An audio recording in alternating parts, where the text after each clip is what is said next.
Eh bien, bonsoir à toutes, bonsoir à tous. Je suis heureuse d'accueillir ce soir Christelle Claire pour sa nouvelle émission, Les incarnations aller-retour. Bonsoir Bonsoir Christelle. Aline, bonsoir tout le monde. Alors Christelle, avant de rentrer dans le vif du sujet, j'aimerais que tu nous expliques pourquoi tu as eu envie de faire ce sujet, puisque c'est un sujet dont on est nombreuses à avoir vécu ce genre d'interruption, ou volontaire ou involontaire. Et donc, pourquoi tu as eu envie d'écrire déjà un livre sur ça, puisque tu as écrit un livre, et Mhm. pourquoi avoir envie d'en parler lors d'une émission? Alors, d'abord le livre, puisque l'émission en découle, mais le livre, en fait, j'ai commencé à écrire dans un journal intime, en fait. Je pense, comme beaucoup de personnes, où j'avais besoin d'exorciser mes démons par rapport à un avortement que j'ai vécu à 18 ans et qui n'était pas voulu, désiré de ma part. J'explique un peu dans mon livre justement le contexte qui a fait que j'en suis arrivée à avorter. Et ça a été vraiment le drame de ma vie pendant très, très, très longtemps. J'en ai pleuré pendant 26 ou 28 ans, jusqu'au jour, en fait, donc, où j'écrivais. Donc, dans mon journal intime, j'ai des pages et des pages et des pages. Alors, d'abord des poèmes, parce que j'avais 18 ans. Donc, à 18 ans, voilà, c'est autre chose qu'à 30 ans. Et puis, voilà, j'avais j'avais besoin de sortir tout ça. Et ensuite, il m'est venu l'idée d'écrire un livre parce que par rapport à tout mon parcours où un jour j'ai fait une balade en forêt pour dire adieu en fait à l'âme dont j'avais avorté et que j'avais nommée Esteban. Euh, et donc j'ai fait tout un parcours en forêt pour dire au revoir parce que c'était trop lourd. C'était de la honte, de la culpabilité, des regrets, des remords, enfin bon, plein de sentiments négatifs que je traînais depuis 28 ans et qui étaient trop lourds. Et donc j'ai décidé de dire au revoir. J'ai fait tout un parcours en forêt. Et en fait, je ne pouvais pas le savoir à ce moment-là, mais ça a été vraiment le déclic de quelque chose parce que ma médiumnité s'est développée par la suite de cette balade en forêt. Et j'ai commencé par l'écriture automatique et puis ça a été l'écriture alors intuitive, inspirée, auditive, peu importe le mot que l'on met dessus. Mais donc j'ai commencé à entendre, ce qui était beaucoup plus rapide que par l'écriture automatique. Et puis un jour, en fait, c'est Esteban lui-même, donc mon guide, euh, qui m'a euh, qui m'a dit qu'il faudrait écrire un livre à ce sujet parce qu'il y avait de très nombreuses femmes qui étaient dans la même situation que la mienne, c'est-à-dire dans la souffrance, la culpabilité, la honte, etc. Et moi, il m'a donné tellement d'enseignements et d'explications qui m'ont aidé à sortir de tout ça. C'est-à-dire que pendant 28 ans, j'ai pleuré, pleuré, pauvre de moi, je me rendais victime de tout. Enfin bon, c'était très lourd. Et quand lui m'a expliqué pourquoi ça se passe, pourquoi il y a des avortements, des fausses couches, il m'a même parlé des kidnappings, des raptes d'enfants. Et quand il m'a dit, voilà, au niveau vu d'en haut, comment ça se passe pour l'univers, ça a tellement changé toute ma vue, ma vision, et donc fatalement mes émotions, que ça a tout changé. C'est-à-dire que, alors moi, c'était un 15 août, donc les 15 août de chaque année, c'était un anniversaire, un triste anniversaire, mais voilà, c'était très particulier. Et en fait, depuis que j'ai eu les enseignements, les explications d'Esteban, j'étais beaucoup plus dans la joie. J'ai retrouvé la joie. J'étais plus du tout dans les larmes, la souffrance, la tristesse, etc. Et donc, j'ai voulu apporter tout ça à des personnes qui pouvaient peut-être se reconnaître dans ce parcours ou dans ces émotions et les aider à en sortir. Parce que c'est le but, en fait. C'est ce que Esteban explique. Le but est de sortir justement de cette souffrance-là et de comprendre ces événements sous un autre regard. Donc voilà, donc ça a donné naissance à mon livre qui a fait une émission il y a un an, je pense, sur ta chaîne. Donc on peut la retrouver sur ta chaîne ou sur la mienne. J'ai fait une rubrique spéciale, mon livre Esteban, dialogue entre ciel et terre, où vous pouvez retrouver 3 vidéos qui ont déjà été postées. J'ai mon livre ici, voilà, c'est euh, celui-ci. Alors, si jamais ça, excusez-moi, hein, je vais devoir me poser et m'ancrer. Si jamais cela intéresse quelques personnes, il me reste une vingtaine de livres chez moi. Donc voilà, on peut le trouver sur Amazon également. c'est égal. J'en posterai quelques-uns début octobre. En fait, je les poste depuis le Luxembourg parce que figurez-vous que la Belgique me demande 13 € par livre de frais d'envoi. Ce que je trouve complètement aberrant et excessif pour un livre, vu que le livre vaut 22 €. Je ne me voyais pas du tout dire ah ben c'est bien gentil d'acheter mon livre, 22 € le livre et 13 € pour les frais d'envoi. Enfin, même Amazon fait moins cher. Donc en fait, je vais les. Oui, c'est affolant, mais bon. Donc en fait, je vais jusqu'au Luxembourg pour les poster et là, c'est 4 €. C'est déjà nettement plus raisonnable. Donc Par voilà. rapport à l'émission que tu vas nous faire ce soir, est-ce que les personnes peuvent poser des questions? Quel genre de questions? Alors, oui, effectivement, comme on a dit hier dans le soin collectif, là, c'est vrai que j'aimerais privilégier les questions-réponses. Je vais faire un petit texte de présentation pour donner deux, trois choses clés que Esteban m'a transmises. Mais j'aimerais privilégier les questions-réponses. Alors, que les personnes se sentent libres de poser les questions qu'elles le veulent. Je n'ai pas envie de limiter, de cadrer les questions. Mais par contre, je ne suis pas sûre de pouvoir apporter la réponse à tout le monde. C'est-à-dire que selon les questions, soit je peux vous répondre en fonction des explications qu'Esteban m'a déjà données, soit en fonction de ce qu'ils me disent là maintenant, je vais dire en live, ou pas. Mais bon, voilà, ça dépendra des questions. Alors, je me pose un peu, je vous avoue que je suis dans un état émotionnel très particulier, totalement différent des autres émissions. Parce que Esteban m'a dit qu'il y avait des âmes qui étaient présentes ce soir en lien avec certains auditeurs et auditrices. Donc, que voilà, si les personnes ont envie de dire, bon, ben voilà, moi, c'est avortement ou fausse couche, on ne fait pas de différence dans le principe du plan d'incarnation. Elles peuvent dire, voilà, moi, c'était à telle date, j'ai appelé mon enfant comme ça, et voir ce qui vient. À nouveau, je ne peux pas vous garantir d'avoir un message à transmettre de votre enfant personnel. Je reçois ce que je reçois, mais je ne peux pas le savoir à l'avance. Ok, très bien. Voilà. Donc, je te laisse faire l'intro de ton émission. Oui, il y avait juste une chose aussi, une question que tu m'as posée à laquelle je n'ai pas répondu, c'est pourquoi l'émission de ce soir. Donc, il y avait le bouquin, l'émission de l'année dernière. Voilà. C'est vrai, t'es parti en live, tranquillement. Ouais. En fait, c'est parce que à partir de l'année prochaine, j'aimerais beaucoup organiser des conférences, des séminaires, des rassemblements dans le bon sens du terme, qu'on puisse se regrouper pour en parler.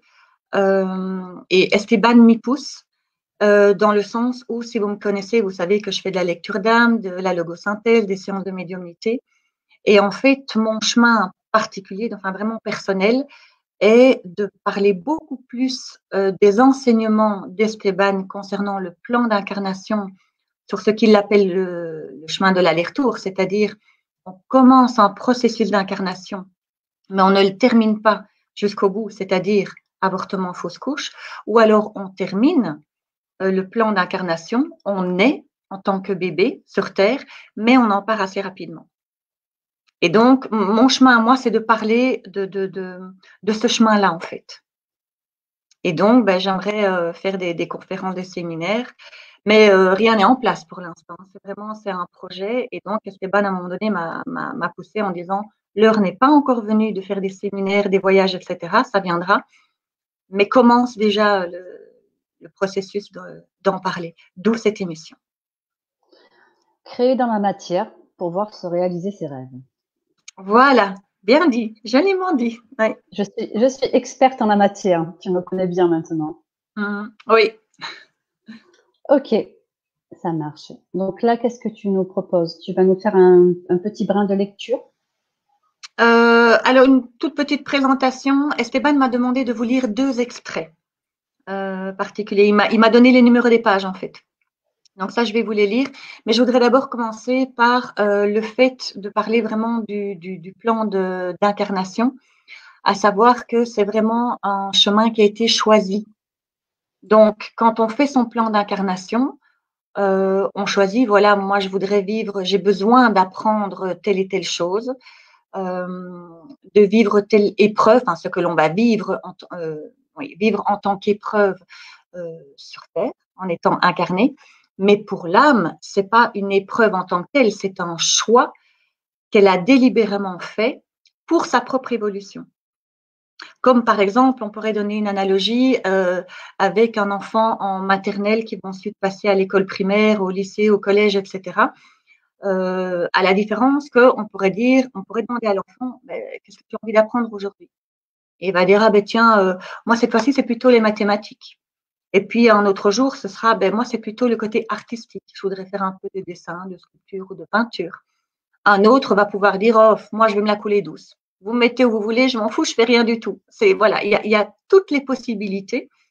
Et donc dans ce plan d'incarnation, il y a entre autres ce choix délibéré du chemin de l'aller-retour. Et pour pouvoir le faire, il faut qu'il y ait une entente d'âme, comme il y en a dans tout. Hein. Ça c'est pas un principe nouveau, mais qu'il y ait une entente entre l'âme qui a envie de faire ce chemin d'aller-retour, donc qui va au-devant d'un avortement, d'une fausse couche ou d'un décès très rapide, et entre l'âme de ses parents, donc le père et la mère. Alors quand je dis père et mère, c'est aussi bien les parents biologiques qui ont créé, qui ont engendré le fœtus, que des parents éventuellement adoptants qui ont adopté un bébé et qui malheureusement est parti très vite par la suite. Toutes les âmes parentales qui ont un lien direct avec l'enfant ont eu une entente d'âme, elles étaient d'accord. Parce qu'elles aussi ont quelque chose à en retirer. Il n'y a pas d'entente d'âme forcée, c'est-à-dire que personne ne va vous imposer de dire vous devez vivre telle épreuve, tu dois absolument vivre ce truc-là, sans que l'âme ne dise ok d'accord j'y vais. Ça c'est vraiment important. Sauf que on oublie. Une fois qu'on s'incarne sur Terre, il y a ce qu'on appelle le voile. Alors, il y a de plus en plus de personnes qui naissent et qui n'ont pas coupé le contact. Alors, vous l'appelez l'au-delà, l'univers, le cosmos, peu importe. Je ne voudrais pas qu'on se limite à une certaine compréhension qui pourrait être faussée à cause du vocabulaire que moi j'emploie. Parce que je pourrais utiliser un mot plutôt qu'un autre. Donc voilà, j'en reviens à mon sujet. J'essaye vraiment de me cadrer. Hein. Donc, toutes les âmes en lien avec l'âme qui n'est pas née, il y a une entente. Mais donc, on a oublié. Et du coup, c'est parce qu'on a oublié que du coup, on entre dans une mentalisation et des explications où on va chercher la logique. La première phrase, c'est pourquoi? Pourquoi moi? Et qu'est-ce que j'ai fait pour mériter ça? Et ça, malheureusement, c'est pas les bonnes questions. Et je me les suis posées aussi pendant des années. Donc, ne voyez vraiment pas un jugement de ma part dans ces mots-là. C'est quelque chose de tout à fait humain, normal et logique. On se pose ces questions-là. Mais la bonne question, ce serait plutôt qu'est-ce que j'en retire? Ça n'enlève pas la souffrance. Hein. Je voudrais être vraiment très, très prudente dans le choix de mes mots. Moi, je vous pose un regard vu de l'âme, vu de l'universel. Ça n'enlève pas ma compréhension du regard vu par l'humain. J'insiste vraiment là-dessus. Donc voilà, donc qu'est-ce qu'on peut en retirer? Puisque de toute façon, il y a une utilité pour tout le monde. Si on prend par exemple pour le fœtus en lui-même, pourquoi est-ce qu'il va faire ce choix délibérément de ne pas naître sur Terre ou de partir très très vite? Par exemple, donc Esteban, mon guide, donc qui est l'âme dont moi j'ai avorté quand j'avais 18 ans, lui en fait, il m'a expliqué qu'il voulait devenir professeur. Il voulait devenir professeur des âmes qui allaient se préparer à vivre ce chemin de l'aller-retour. Donc, préparateur d'âmes. Sauf que pour être professeur, quelle que soit la matière, Esteban me disait, il faut connaître sa matière, il faut avoir pratiqué. Je ne peux pas devenir professeur et préparateur d'âmes qui vont faire le chemin de l'aller-retour si moi-même je ne l'ai pas vécu. Donc, il a fait plusieurs fois. Je ne suis pas la seule âme qu'il ait choisi comme mère pour faire ce chemin de l'aller-retour. Il en a choisi plusieurs. Donc voilà, ça c'est par exemple une des raisons. Il y a des âmes qui vont se porter volontaires, non pas tant pour elles-mêmes, pour ce qu'elles auraient à apprendre de ce chemin-là, mais beaucoup plus pour aider l'autre âme. Donc, imaginez que vous soyez dans une cour de récréation en disant moi, je voudrais apprendre à jouer au ballon et donc j'ai besoin de quelqu'un pour jouer au ballon avec moi. Et il se fait que là, en l'occurrence, il n'y a pas grand monde qui a envie de jouer au ballon. Eh bien, il y a un volontaire, il y a une âme qui va arriver en disant écoute, je vois que toi, tu as besoin de jouer au ballon. A priori, ce n'était pas tellement ma priorité, mais je suis d'accord parce que moi aussi, je vais en retirer quelque chose. Je vais faire un apprentissage. Et ça ne se fait pas comme ça. À nouveau, je parlais d'Esteban qui était professeur et préparateur. C'est un long cheminement. Toutes les âmes qui vont choisir ce chemin de l'aller-retour, elles ont vraiment une préparation pour vivre ça. Donc ça peut être encore une autre raison. Il y en a qui vont venir un peu juste pour goûter l'énergie de la Terre. Il y a des âmes qui n'ont pas spécifiquement besoin de s'incarner encore et encore sur Terre, qui viennent d'autres planètes, d'autres sphères, d'autres dimensions, mais qui, pour leurs raisons propres, ont envie ou besoin de venir toucher légèrement cette énergie de la Terre. Et donc, quand elles commencent le processus d'incarnation dans le ventre d'une maman, ces âmes n'ont pas besoin absolument de s'incarner sur Terre et de naître en tant que bébé que pour déjà goûter l'atmosphère qu'il y a sur la Terre. Donc, encore une autre raison, il y a encore, par exemple, Esteban m'a expliqué que certaines âmes pouvaient avoir, qu'elles pouvaient avoir besoin de récupérer quelque chose de perdu. Alors là, c'est une notion assez complexe dans laquelle je ne vais pas fort rentrer parce que moi-même, je vous avoue que j'ai eu du mal à la comprendre. Jusqu'au moment où Esteban m'a dit, écoute, essaye déjà de comprendre ce qui se passe sur Terre et dans ton incarnation, dans ton mode humain, avant d'essayer de comprendre ce qui se passe dans d'autres dimensions auxquelles, de toute façon, tu ne pourras rien y faire pour l'instant. Il y a d'autres choses prioritaires à faire sur Terre plutôt que de comprendre absolument tout ce qui se passe là-haut. Mais donc, ils viennent rattraper quelque chose de perdu, d'une autre dimension, d'un autre plan, et ils n'ont pas besoin, à nouveau, d'être incarnés pour rattraper ce quelque chose de perdu. Et donc, ils viennent juste l'espace d'un court instant, quelques semaines, 1 mois, 2 mois ou 6 mois de grossesse, pour ensuite dire, voilà, ils ont récupéré ce dont ils ont besoin, et donc ils terminent là leur processus. Mais, je le rappelle, il doit y avoir une entente d'âme et une utilité pour tout le monde. C'est-à-dire qu'ils ne vont pas choisir n'importe qui en disant, tu seras ma mère, tu seras mon père, je viens et puis je repartirai et puis vous souffrirez. Absolument pas du tout. Il se met à la recherche d'une âme qui sera le père, d'une âme qui sera la mère et qui, à elles deux, entreront dans cette entente et seront d'accord de vivre cette perte d'enfant qui sera douloureuse pour eux étant incarnés sur Terre, mais qui va leur apporter quelque chose parce qu'ils en auront besoin. Et là, je vais vous donner par exemple quelques exemples pour les parents. Pourquoi est-ce que les parents vont choisir un chemin de traverser un avortement ou une perte d'enfant ou il y a d'autres mots qui me viennent, c'est pas les bons. C'est pas rupture, c'est fausse couche. C'est incroyable. Je l'aurais dit 15 000 fois et il me vient pas. Pardon. Alors, par exemple, une femme peut demander quand elle fait son plan d'incarnation, je voudrais vivre telle émotion, telle épreuve, tel événement, et je demande à ne pas être mère. Les guides autour d'elle peuvent lui accorder de ne pas être mère, mais vont lui demander, est-ce que pour qu'on puisse accéder à ta demande de ne pas être mère, serais-tu d'accord de passer par un avortement ou une fausse couche? Parce que ça va servir l'universel. Il y a vraiment une utilité au-delà de nous-mêmes, de notre petite personne, il y a une utilité beaucoup plus grande. Donc ça peut être un accord. On peut choisir également de revivre un avortement ou une fausse couche parce qu'on l'a déjà vécu dans une autre vie et qu'on n'est pas parvenu à guérir de cette blessure-là. Et donc, on se dit, OK, je vais réessayer, mais cette fois-ci, je me donne tel atout ou telle facilité ou telle personne ou telle aide pour parvenir à me guérir de cette blessure et terminer ce cycle-là. Ça peut être également un parent va par exemple choisir dans son plan d'incarnation personnelle, il a besoin d'expérimenter un soutien sans faille à son conjoint pour ses raisons personnelles par rapport à ses vies antérieures, son apprentissage, etc. Lui, il veut traverser le soutien sans faille à mon conjoint. Eh bien, il va avoir une entente d'âme avec une conjointe qui, elle, aura besoin de vivre quelque chose de lourd, alors ça peut être aussi bien la maladie. Là, on va parler d'avortement ou de fausse couche ou de perte d'un enfant, mais ça peut être la maladie, un handicap ou quoi que ce soit. Mais le principe restera le même. Et à eux deux, ils vont être en accord avec l'âme qui a choisi le chemin de l'aller-retour, parce que chacun a leur propre utilité.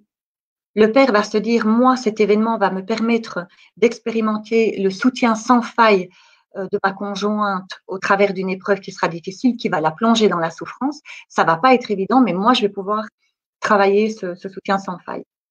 La femme, elle, va travailler sa propre guérison d'une vie antérieure où elle n'était pas parvenue à guérir ce passage-là. Et l'âme, ben, elle aura ce qu'elle aura cherché également.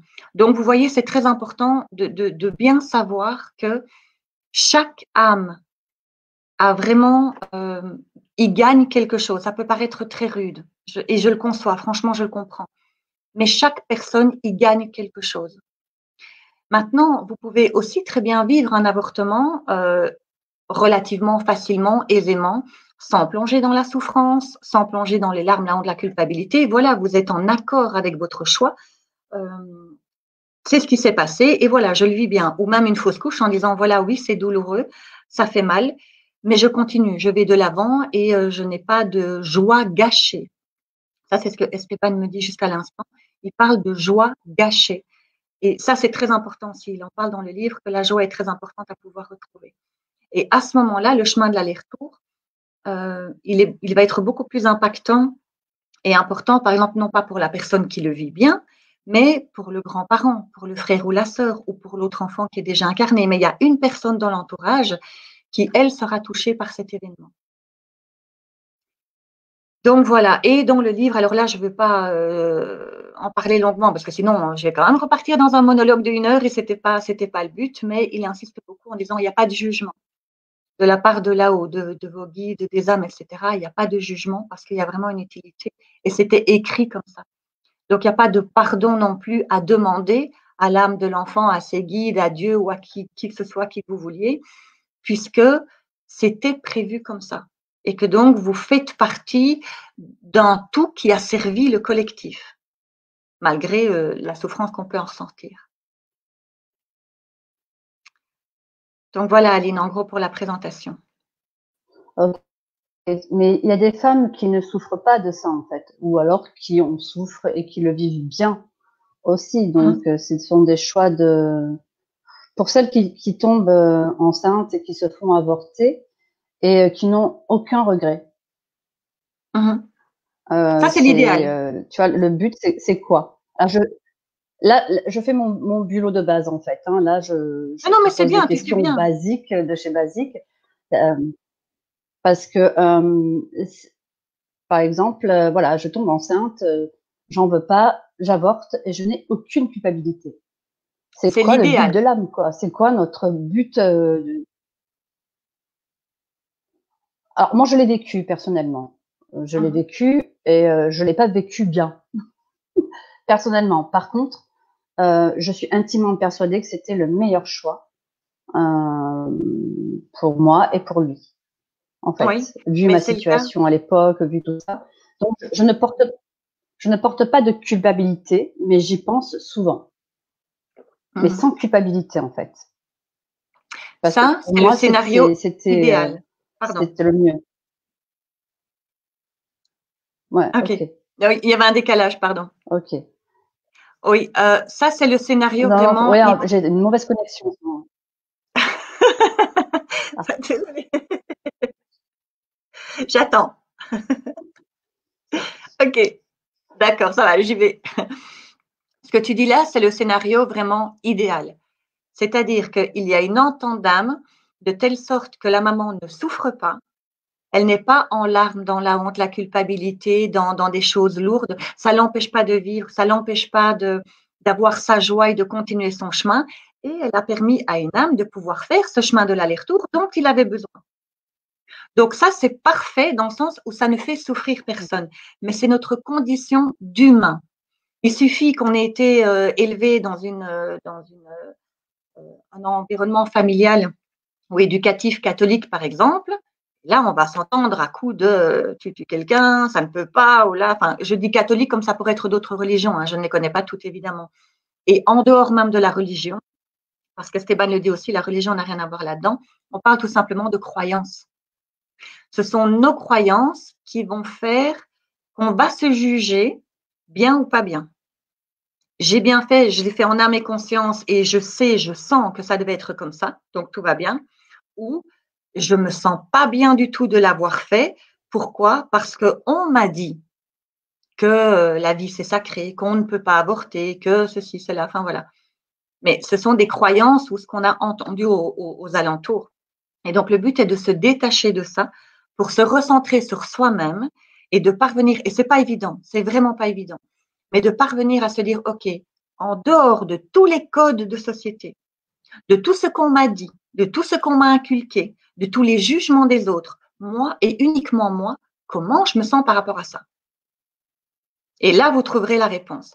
Et là, à nouveau, si à un moment donné, vous trouvez la réponse, ben en fait, je sais que c'était ce qu'il fallait. Peu importe les raisons, mais voilà, je sais que c'était ce qu'il fallait. Automatiquement va venir le mental qui nous tire dans des énergies basses et qui va nous dire, mais c'est pas bien, tu peux pas te sentir bien avec ça. Donc, tais-toi, ne le dis pas. C'est le rôle du mental hein, et de l'ego de toujours trouver une raison, quelque chose pour nous ramener dans des trucs bas. Je peux pas dire que je me sentais bien par rapport à ça. J'étais triste de le vivre. Et oui, effectivement, comme beaucoup de femmes, je me disais, je suis en train de tuer un petit être. Surtout que moi, j'avais déjà eu mon fils, donc j'avais déjà donné la vie, tu vois, ce côté sacré de la vie. Et là, je me disais, mon Dieu, j'ai vraiment pas bien vécu, mais j'ai nettoyé cette culpabilité. Déjà d'une, pour aider cette âme à partir beaucoup plus vite, et de deux, pour moi, pouvoir tourner une page et continuer ma vie, et pas reporter ça sur mon enfant qui était avec moi, tu vois, cette culpabilité. Et donc du coup, vraiment, on peut pas dire que c'est mieux comme ça. Non, non, je sais que c'était la bonne solution, et pour moi et pour lui, parce que j'aurais pas pu lui offrir une vie décente à l'époque. Je ne porte pas de culpabilité vis-à-vis de ça, mais je dis pas que quelque Oui, part, mais c'est pas un maintenant, il peu y a deux douloureux. choses qui sont importantes là dans ce que tu dis. Imagine maintenant qu'on te dise par coup d'une baguette magique en disant, tu sais, Aline, si tu avais décidé de ne pas avorter, eh bien, voilà ce qui se serait passé. Et là, tu aurais, par exemple, soit, ben, tu aurais fait une fausse couche, ou il serait mort-né, ou, ben voilà, il y aurait eu un problème de toute façon, et de toute façon, il ne serait pas né. Là, ça va avoir un Ouais. impact, un effet de levier sur la culpabilité. La seule chose, c'est que, ben, il y a personne qui va venir, que ce soit toi ou n'importe quel auditeur, auditrice présente ce soir ou en replay, il y a personne qui va toquer à votre porte en disant, vous savez, vous avez fait le bon choix parce qu'en fait, voilà ce qui se serait passé si vous n'aviez pas avorté ou si vous n'aviez pas eu de fausse couche, et de voir qu'en fait, c'était inévitable. C'était inévitable. J'ai posé la question à Esteban à un moment donné, je lui ai dit, mais attends, il y a quand même des personnes qui ont changé d'avis, qui sont dans le doute, qui se posent la question, oui, non, je garde pas, qu'est-ce que je fais? Et finalement, imaginons qu'une âme ait choisi le chemin de l'aller-retour, qui est une entente d'âme. Et finalement, au dernier moment, bah, la maman, elle change d'avis. Enfin, je dis la maman comme ça peut être le papa qui incite la maman, etc. Peu importe. Et là, Esteban me répond, si une âme a choisi de vivre le chemin de l'aller-retour, le chemin de l'aller-retour, elle vivra. Ni plus, ni moins. C'est ça. Tout le reste, ça devient des outils, en fait. C'est Oui, oui. pour une raison X ou Y, mais de toute façon, il vivra ça. Oui, donc du coup, l'âme qui s'incarne dans cet enfant, si elle doit être incarnée, elle sera incarnée. Même si au départ, la décision était d'avorter, si c'était son chemin de s'incarner, elle s'incarnera. Ça, j'ai aucun doute là-dessus, quoi. Oui, effectivement. Ou alors, ça aurait pu être un gros démon, tu vois. Je t'ai dit, oh là là, j'ai échappé au pire. Non, non, quand même. Et alors, il y a autre chose aussi sur lequel je voulais rebondir, c'est l'accueil des les âmes. Tu sais, quand tu dis voilà que tu as prié pour que l'âme remonte plus vite, je comprends tout à fait. Hein, c'est ce qu'on fait pour les âmes défuntes, pour un tas d'âmes. Maintenant, Esteban m'a expliqué que dans le cas d'avortement, de fausse couche, d'enfants morts-nés, etc., il n'y a pas de salle d'attente, entre guillemets. C'est-à-dire que dans ces cas-là, il y a des guides qui viennent tout de suite les rechercher. Par contre, ce qui peut se passer, et c'est ce qui s'est passé dans mon cas, moi j'ai tellement pleuré, j'étais tellement dans des trucs néfastes, négatifs et lourds, qu'en fait, je l'ai retenu un petit peu avec moi. Et donc, ça l'a empêché de faire son évolution. Alors, ça ne l'empêche pas de tout. Ça ne l'a pas empêché de remonter avec les guides, de voir d'autres choses, etc. Mais c'est comme, alors, on me montre une image, c'est comme si vous aviez une personne avec un harnais autour de la taille et un élastique derrière. Ça ne vous empêche pas d'avancer. C'est juste que ça va être peut-être un petit peu plus freinant, un petit peu plus long, un petit peu plus lent. Et une fois qu'il y a le cœur allégé de la mère, ce que Esteban appelle le cœur allégé, c'est-à-dire qu'une fois que la mère s'est pardonnée à elle-même, qu'elle parvient à accepter ce qui s'est passé et que ça ne l'empêche plus de vivre et de retrouver la joie, à ce moment-là, ça change tout pour l'âme de l'enfant aussi. Ok, ça me parle. Ça me parle. Donc, tu m'entends là? Oui, je t'entends. Ah, super, parce que du coup, je sais plus si on Oui, m'entend oui, ou oui, non, tout va pas. bien. Tout va bien. Donc, du coup, voilà. Est-ce que tu veux des questions ou pas? Je veux bien parce que donc il y a les 2 extraits que Esteban m'a demandé de lire, mais comme ça fait quand même déjà une demi-heure que je parle, ce serait intéressant d'avoir déjà des questions-réponses. Je pourrais toujours donner les extraits après. Alors, on a Viva, qui dit coucou la Dream Team. Moi, j'ai avorté en 2013 et j'aimerais savoir si la petite est montée. Mais surtout, quel était le but de sa venue? Car depuis, oui, ça m'a ouverte à la spiritualité, mais ça a bloqué sur d'autres domaines. Merci. Alors, on me dit, Viva la vida, que la réponse est dans ta question, c'est-à-dire que quel était le but de sa venue? Car depuis, oui, ça m'a ouvert à la spiritualité. Il y a un lien déjà. Alors, ce n'est pas que ça. Elle n'est pas venue que pour ça. Et ta spiritualité n'est pas liée que à ça. On est bien d'accord. Mais tu as déjà un élément de réponse. C'est-à-dire que ta petite, elle est venue justement pour t'aider à t'ouvrir. Parce que le passage d'un avortement implique tellement de choses. Et en général, on le vit seul. On le vit en soi. On parle rarement à 36 personnes de nos ressentis par rapport à ça. Donc, elle est déjà venue pour t'aider à cette spiritualité-là. Maintenant, si tu dis que ça te bloque dans d'autres domaines, là, c'est ton mental. C'est parce que tu laisses ton mental et l'ego intervenir, et c'est son rôle. Hein. À nouveau, c'est pas un jugement, c'est normal, c'est logique, on est incarné en condition humaine. Mais ce qui te bloque, ce n'est ni l'avortement, ni tout ce que cela implique ou énergétiquement, etc. C'est pas tout ça, c'est uniquement le mental. Maintenant, je crois capter, oui, il y a quelque chose. Je comprends, ok. Je comprends le sens dans lequel tu dis que ça t'a bloqué dans d'autres domaines. Tu as raison. Tu as raison pour toi dans ton cas précis. Mais c'est pas perdu. Hein.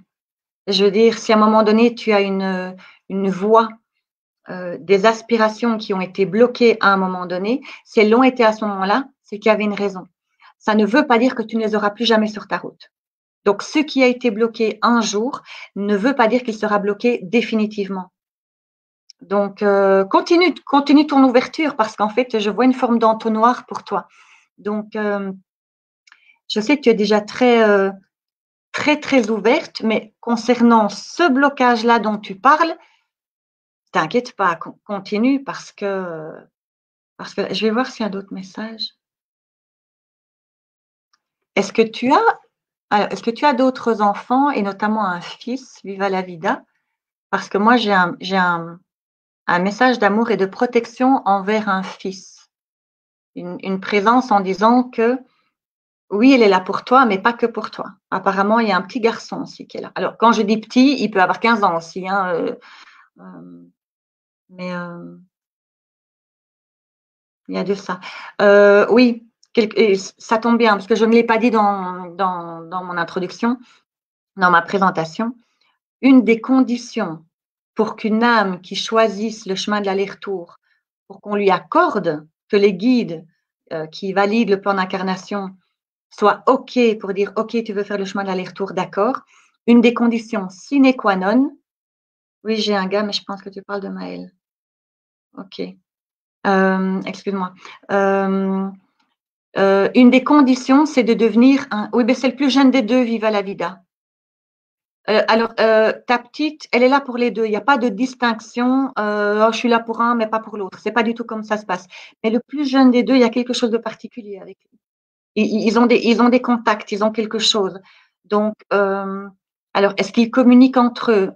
Est-ce que le petit en parle? Mais en tout cas, voilà. Il n'y a pas vraiment nécessité à ce que tu creuses ça. Si tu as envie, tu peux le faire. Ah ben voilà, c'est le plus jeune.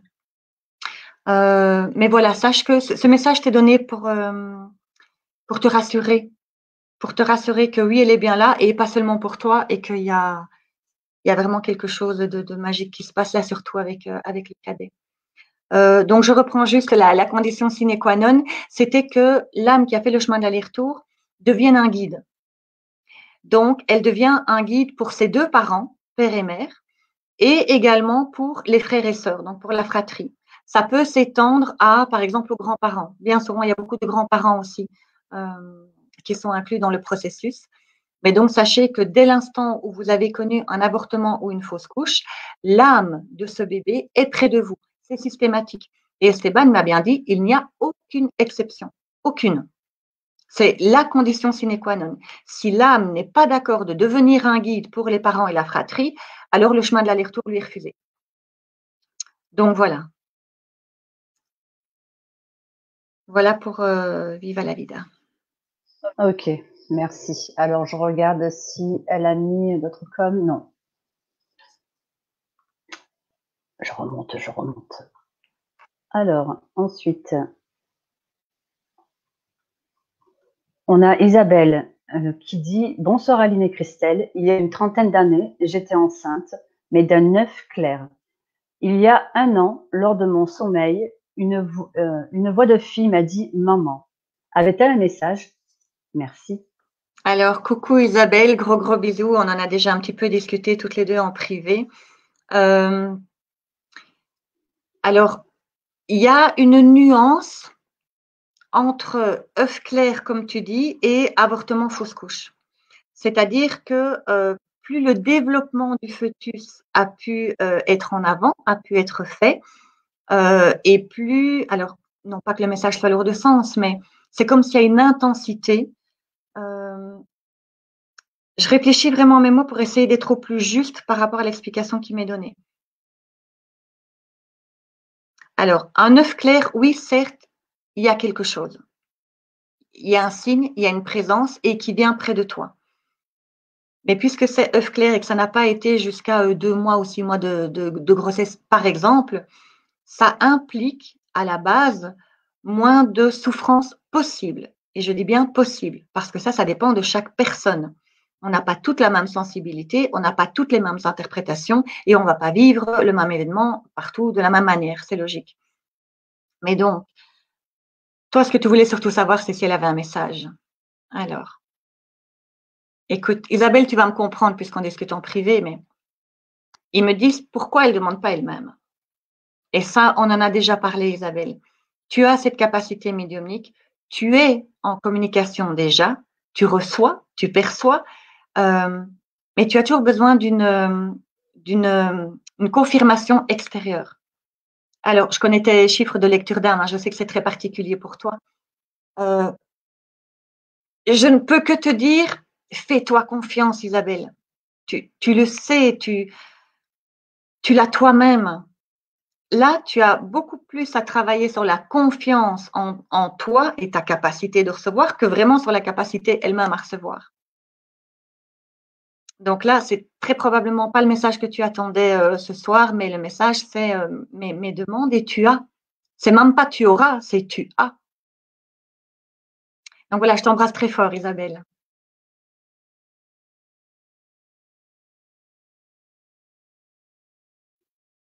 Ok, excuse-moi, je suis dans la technique, dans les commentaires.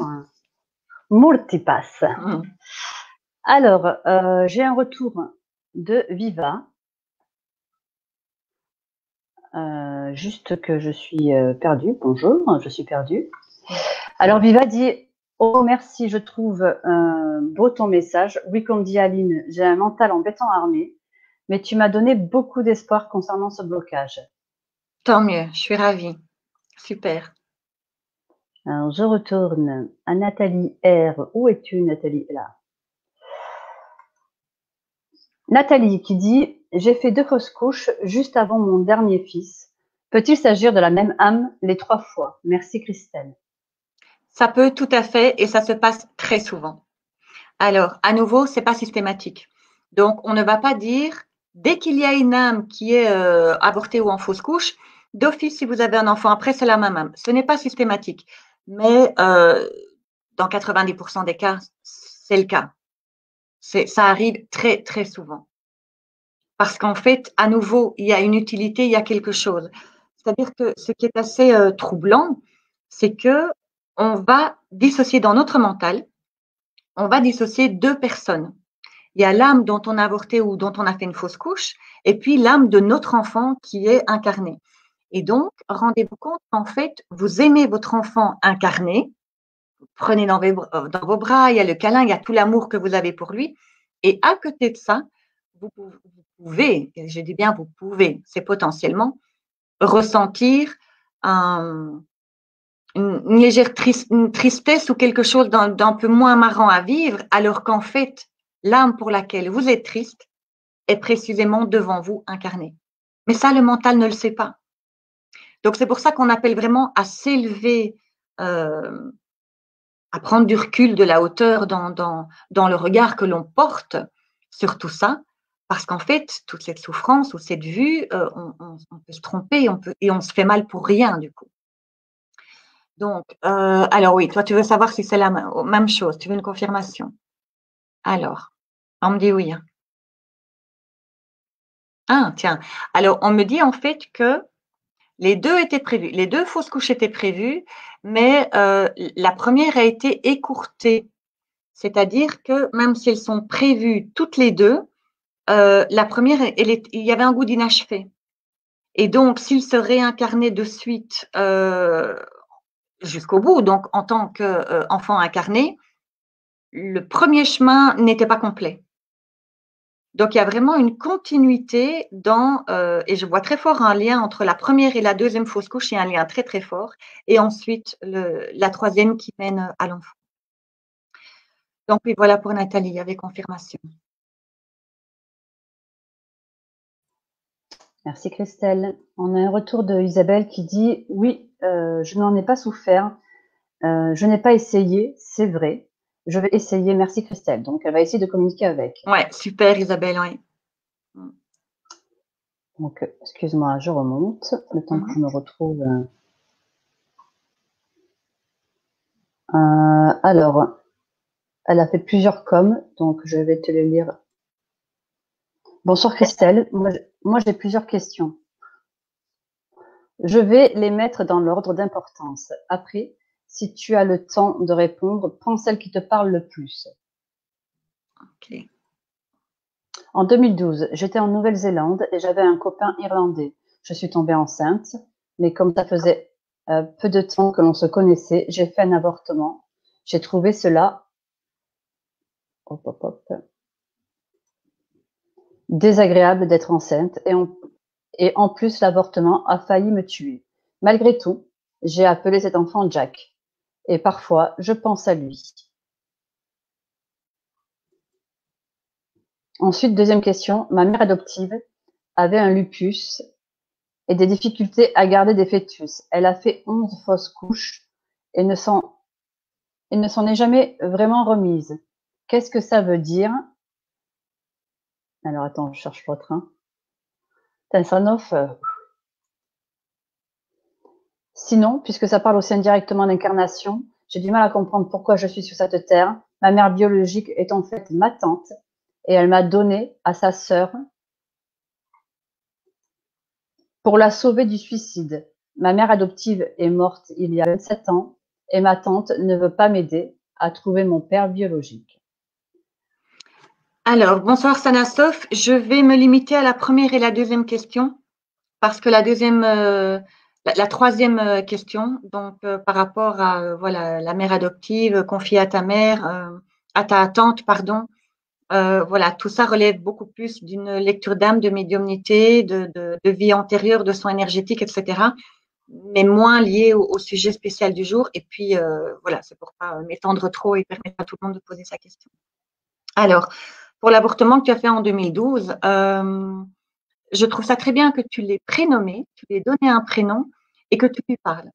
Maintenant, sache qu'il est près de toi, puisque comme j'ai dit tout à l'heure, tous les avortements sont prévus et condition sine qua non pour l'âme, c'est de devenir un guide. Donc, parle-lui et demande-lui. Dès que tu as besoin de soutien, de calme, de sérénité, de réponses, de questions, parce que moi, je sens une énorme recherche, et ça, par contre, c'est sûrement en lien avec ta troisième question, une énorme recherche d'identité en toi. Demande à Jack, n'hésite pas. Alors, il va pas te donner toutes les réponses, voilà, comme ça, mais il va te mettre en connexion avec ton ressenti intérieur pour savoir qu'est-ce qui est vraiment important pour toi. Parce que tu es dans une telle recherche de comprendre le pourquoi, du comment, du machin, de bazar, que tu en oublies le principal, qui est toi, ici, maintenant, dans cette vie, qu'est-ce qui est le plus important? Donc, voilà, ça c'est pour Jack. Et par rapport à ta mère adoptive, écoute, 11 fausses couches, c'est beaucoup, hein. Tu m'étonnes, elle s'en est jamais vraiment remise. Alors, à nouveau, une âme qui, dans son plan d'incarnation, a choisi de vivre 11 fois dans la même vie une même épreuve, faut y aller, quoi. C'est que c'était une âme vraiment, on y va, quoi. C'est, écoutez, moi j'y vais, j'ai besoin de vivre ça, j'en ai besoin pour mon évolution, je serai capable de le faire et on y va. Et puisque les guides d'incarnation ont validé son plan d'incarnation, puisqu'elle était incarnée, c'est qu'elle en était capable. Donc, maintenant, une âme capable de le faire ne veut pas dire facile à le faire une fois qu'on est incarné avec notre mental dans notre condition d'être humain. Là, on est bien d'accord. Mais oui, tu m'étonnes que ça a été compliqué. 11, c'est vraiment beaucoup. Je ne sais plus, est-ce qu'il y avait une question par rapport… Ah oui, qu'est-ce que ça voulait dire? Euh, Écoute, en fait, ça veut dire elle a vécu ce qu'elle avait choisi, mais elle s'est peut-être pas rendue compte à quel point ça pouvait être compliqué et lourd. Maintenant, moi, je sens quelque chose de très transgénérationnel, hein. Il y a quelque chose qui passe de famille en famille. Alors, adoptive ou non, énergétiquement, ça change rien. Donc, même si c'est ta mère adoptive, tu peux prendre le compte du transgénérationnel pour toi. Parce que là, on n'est pas en train de parler de maladies génétiques ou d'ADN, on est en train de parler de transgénérationnel dans l'énergétique. Et là, à nouveau, l'adoption, elle est prévue aussi. Il y a une entente d'âme. Un parent, même si parfois on a l'impression qu'on choisit par hasard ou que, enfin, j'en parlais justement avec une amie récemment, où elle expliquait, il y a quelque chose dans les yeux. Elle dit parce que c'est une fois qu'elle a été choisir son enfant, excusez-moi, mais voilà, c'était comme ça s'est passé dans les yeux. Donc, il y a une entente d'âme, les enfants adoptés et les parents adoptants se choisissent. Donc, le transgénérationnel, tu peux le prendre pour toi aussi. Maintenant, essaye de voir s'il y a un lien, à nouveau, un lien pour toi. Pas un lien de logique ou par rapport au code extérieur, mais uniquement pour toi, entre tout ce truc-là d'adoption de fausses couches nombreuses, d'avortement, il y a dans ta famille, je sens beaucoup d'ébullition, c'est très intense dans ces aides mutuelles. Mais du coup, c'est très compliqué à vivre en étant incarné. Et donc voilà pour Sanasoph.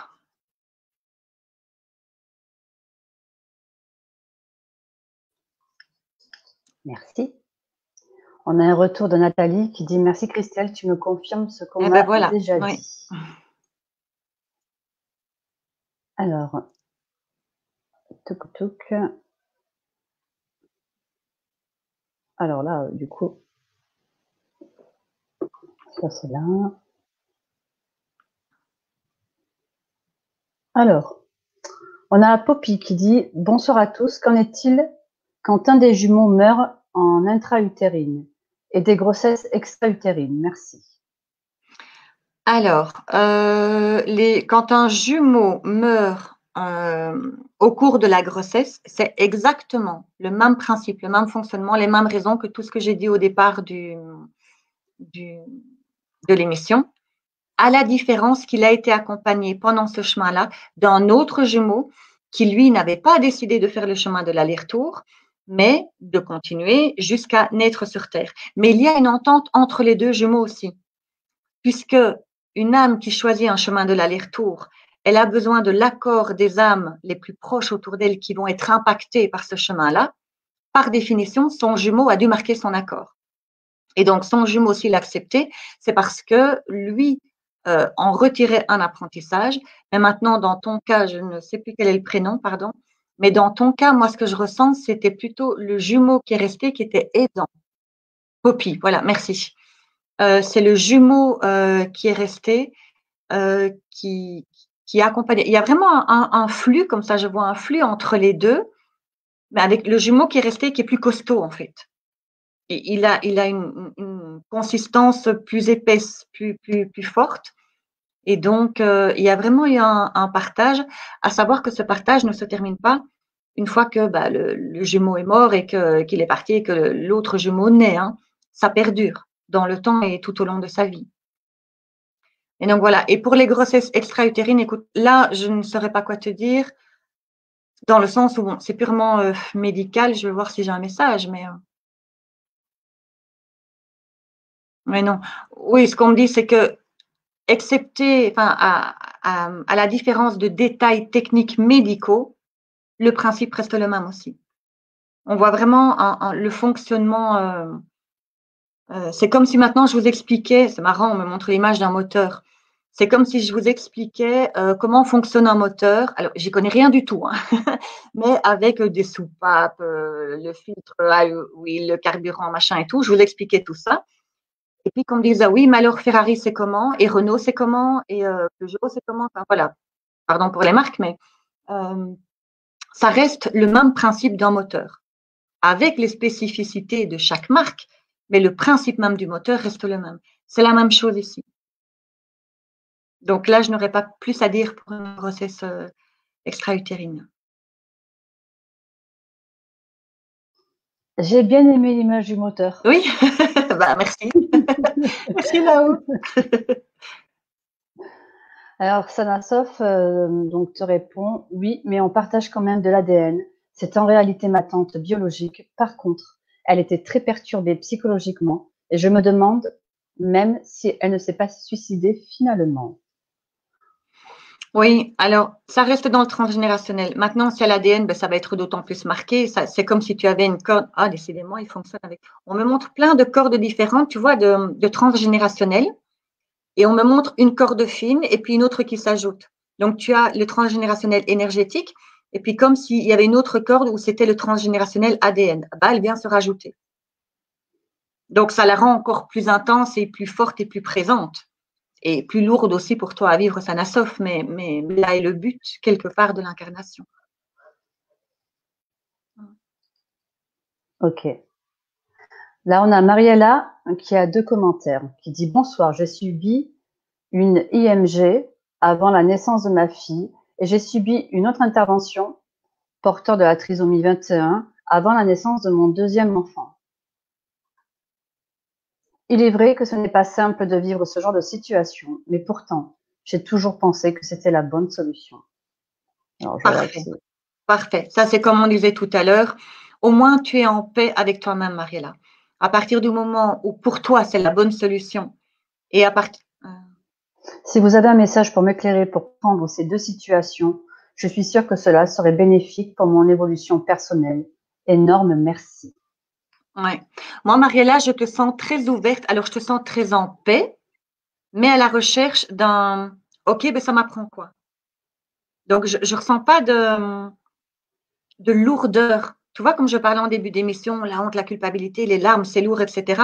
Mariella, je la sens apaisée par rapport à ça. Parce que voilà, elle sait que c'était la bonne solution, elle a fait son choix en âme et conscience, elle l'assume et elle est bien comme ça.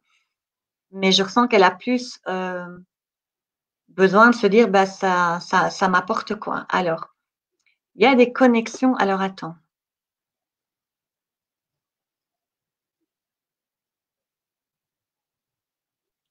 Donc il y avait une IMG, une fille, une interruption et un garçon, c'est ça? Parce que moi on parle surtout d'une petite fille. Est-ce qu'elle a dit dans son… Excuse-moi, je suis désolée, Aline. Non? Ok. Alors attends. Je reprends les messages. Parce que du coup, je regarde les retours. Oui, pardon, oui, je t'interromps. Alors, elle a dit, oui, bah, Oui, ma fille. c'est un peu mon job, hein, ma chérie. Donc. Merci. Donc, elle a subi avant la Une naissance de sa IMG avant fille la naissance de la fille, oui. et une autre Deuxième intervention enfant. avant la naissance de son deuxième enfant. Parce que moi, j'ai deux trucs dissociés, c'est-à-dire que ta fille et ton deuxième enfant, ils n'ont pas les mêmes liens, les mêmes raisons pour ce chemin. Voilà, oui, je suis apaisée. Oui, ça ne m'étonne pas, c'est ce que je ressens. Moi, on me parle plutôt de ta fille, c'est-à-dire que l'IMG avant la naissance de ta fille, il y a un lien très fort entre les deux. Donc, à nouveau, très forte probabilité que ce soit la même âme, mais il y a un lien très fort. Par contre, pour la suite, pour le deuxième enfant, je vois vraiment, il y a une scission, vraiment, un deuxième garçon. Oui.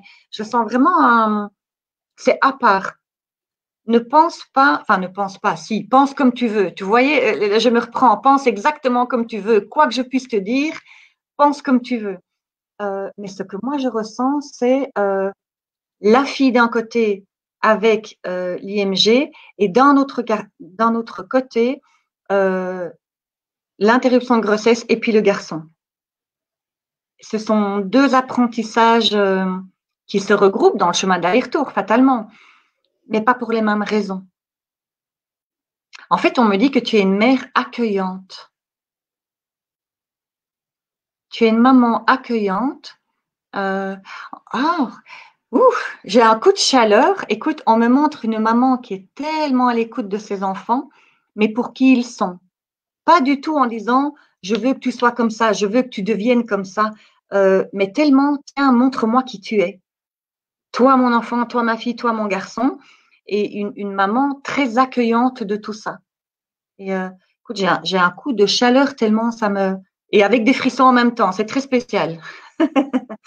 Mais Mariella, oui, écoute, le message pour toi, c'est continue dans cet accueil. Parce qu'en fait, tu le transmets.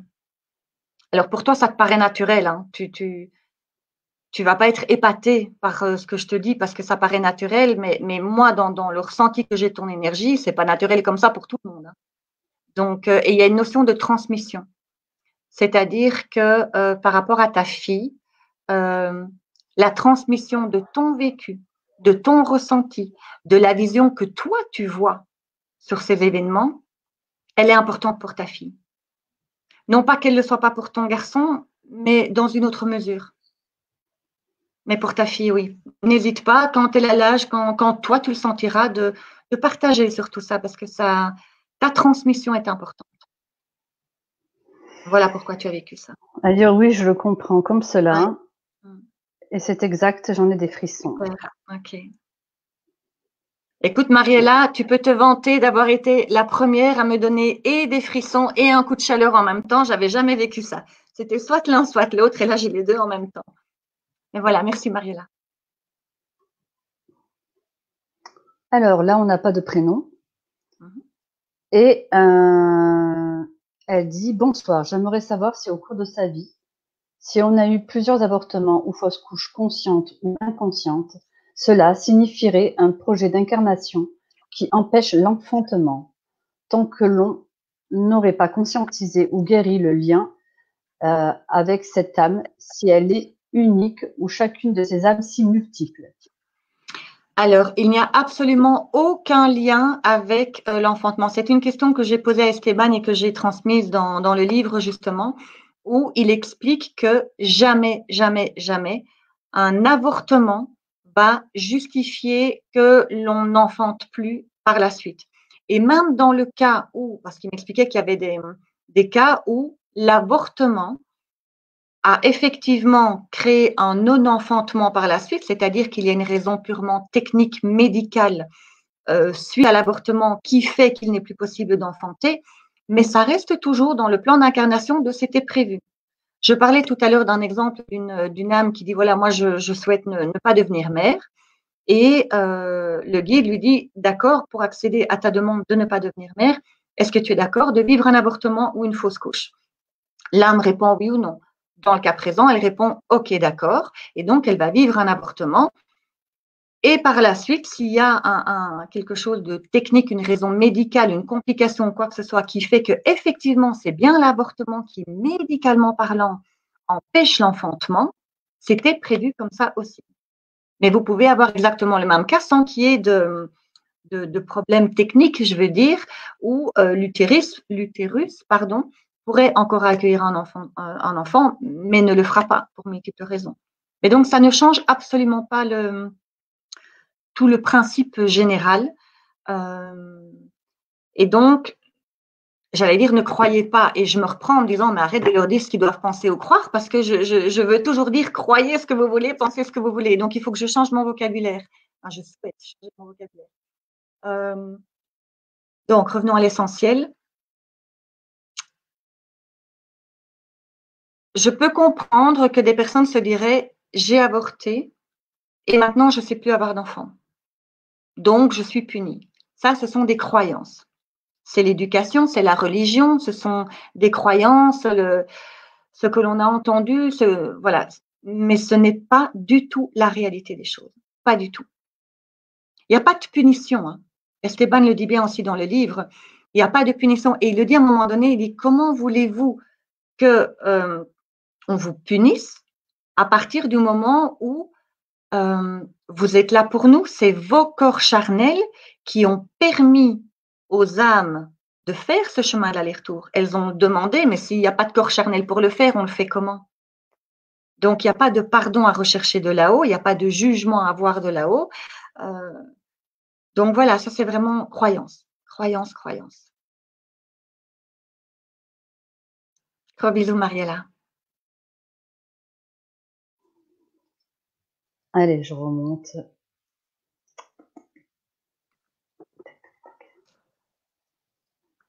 Alors, yes. On a Cam qui nous dit « Bonsoir, on m'a dit que j'avais près de moi une âme d'enfant qui m'accompagnait, mais il ne me semble pas avoir fait de fausse couche. Et sûr et certain, je n'ai pas avorté. Comment expliquez-vous cela et pouvez-vous me dire qui est cette âme? Que dois-je faire ?» Alors, effectivement, il y a une âme d'enfant près de toi et pas qu'une, Cam. En fait, tu as un lien effectivement avec les enfants. Attends, je vais voir ce qu'il y a. C'est marrant parce que on me montre une image de sorcière, donc dans le bon sens du terme. Hein, vous voyez avec le chaudron, c'est vraiment, on me montre la caricature. Hein, le chaudron, le chapeau pointu, le balai à côté, c'est vraiment. Ils ont beaucoup d'humour quand même aussi là-haut. Hein. Mais en fait, tu as des liens énergétiques alors d'une vie antérieure ou parallèle. À nouveau, vous mettez le mot que vous voulez. Il y a un appel à ce que tu renoues avec ces énergies-là. Et plus particulièrement, tu as quelque chose avec les enfants. Moi, on me dit guérisseur. Tu as des énergies de guérison. Alors, ce que je n'arrive pas à capter, c'est est-ce que les enfants, c'est toi en tant que personne qui est intéressée par le fait d'apporter quelque chose aux enfants, ou est-ce que c'est ta voix, entre guillemets, ou quelque chose que tu as à renouer? J'arrive pas à bien capter la nuance. Mais en tout cas, les enfants sont très présents. Et oh, c'est marrant. Alors, l'âme dont on t'a parlé, on me dit que c'est le chef de file. C'est-à-dire que tu as tout un groupe derrière cette âme d'enfant qui est près de toi. Il y a tout un groupe qui est là, qui vient en soutien. Alors, c'est marrant. Écoute, décidément. Alors, on me montre l'image d'Obélix sur, vous voyez les boucliers. Donc, il y a Obélix qui est debout sur un bouclier, mais en dessous, tu as, je ne sais pas combien de dizaines de personnes qui soutiennent le bouclier. On me montre cette image-là pour t'expliquer l'âme de cet enfant. L'âme de cet enfant, c'est Obélix sur le bouclier, c'est-à-dire celle qui se présente à toi, celle qui est en chef de file, mais il y a tout un groupe derrière. Alors, je t'invite vraiment à écouter. Alors, c'est marrant, on me parle autant de tes ressentis énergétiques que humains. C'est-à-dire que dans ton humanité, dans ta condition de femme, est-ce que tu as un attrait pour le bien-être des enfants, pour l'aide aux enfants. Je te sens quelqu'un d'une… Alors, c'est marrant parce qu'on parle de douceur, mais tout en étant très… Toi, tu sais dire stop, quoi. Très cadré. Il y a un encadrement militaire peut-être ou élevé par… comme dans un cadre militaire, il y a… C'est deux plans différents. Je sens une boule de douceur dans un environnement très, très militaire, très cadré. Et donc, d'être à l'écoute de tes ressentis humains pour voir qu'est-ce que toi, ça te parle. Qu'est-ce que toi, tu as envie de faire en dehors de ce cadre militaire cadré, etc., que tu as connu. Qu'est-ce que toi, tu as envie de faire? Et énergétiquement, d'aller parler à ce chef de file, cette âme d'enfant. Alors, tu peux le faire seul par une méditation. Alors, tu as les capacités de le faire seul. Imagine, alors que ce soit allongé sur le canapé, dans ton lit ou même dans un bain. Juste une petite musique douce, si ça te parle, tu n'as pas spécifiquement besoin d'une méditation guidée. J'ai 3 enfants, j'ai travaillé… Ah ben voilà, ça ne m'étonne pas. Ok, super. Merci Aline. Tu as tout à fait les capacités, mais je te conseillerais de faire une méditation libre, c'est-à-dire pas guidée. Alors, non pas que tu puisses pas faire la guidée, mais une méditation guidée, elle va te limiter.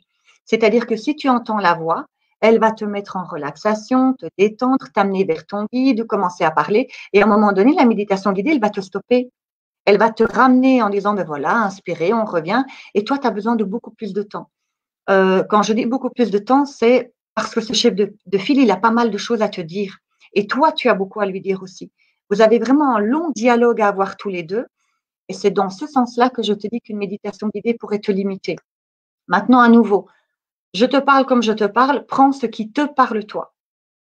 Donc, si moi, je t'invite à faire une méditation non guidée juste avec une musique, mais que tu as envie de faire la guidée, fais comme toi, tu le ressens. Mais il y a vraiment un appel au dialogue avec cette âme d'enfant près de toi. Tu seras épaté, on me dit. Voilà. Super. On a un retour donc de Facebook. Tu dis merci beaucoup. Ça résonne vraiment pour moi. Avec plaisir. Alors. Ok.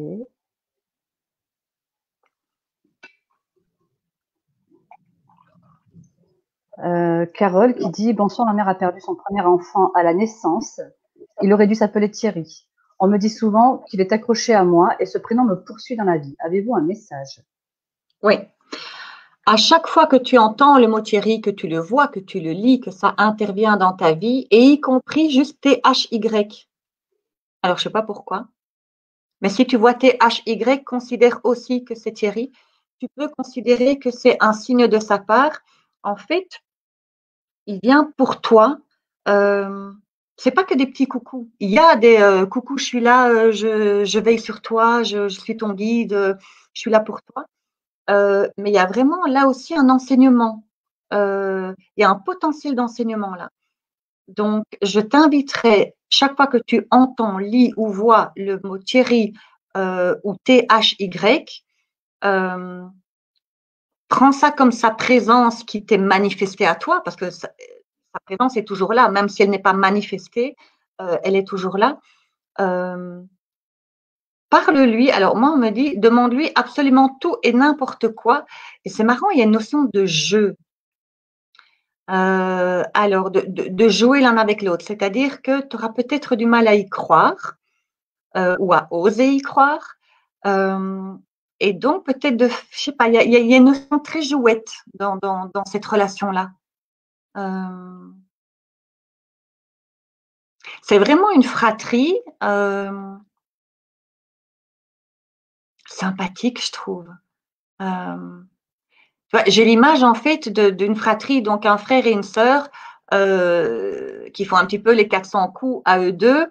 Et une fois qu'ils sont face aux parents, ils se tapent un peu du coude et ils se maintiennent, ils se tiennent les uns l'un l'autre. Tu vois, on est espiègle, on est jouette, mais on se maintient quand on est tous les deux dans le même bateau, dans le même truc. Moi, je t'invite vraiment à lui parler et demander. demander si tu as besoin d'aide, de conseils, de signes, parce que tu peux tout simplement dire, tiens, ben, écoute, si c'est bien toi, et tu peux toi-même décréter hein, ce que tu vas voir. Par exemple, il faut que j'entende encore 2 fois ou 3 fois Motieri dans l'heure qui arrive. Ou je veux voir tel numéro, je veux voir les numéros 33 ou 333 au moins 2 fois ou 3 fois sur la journée. Tu vois, tu peux toi-même décider, écoute, si c'est bien toi, il y a un signe, voilà, je veux voir ça et ça. Dans un premier temps, ça va t'aider à te mettre en confiance de cette relation, si tu en as besoin. C'est pas un passage obligé, tu n'es pas obligé de passer par là, mais il y a vraiment ce côté jouette entre vous deux. Et donc voilà, oui, oui, il y a un lien d'office entre vous deux. Ok. Tu as Cam qui te remercie. Avec plaisir, Cam. Et donc, alors j'étais avec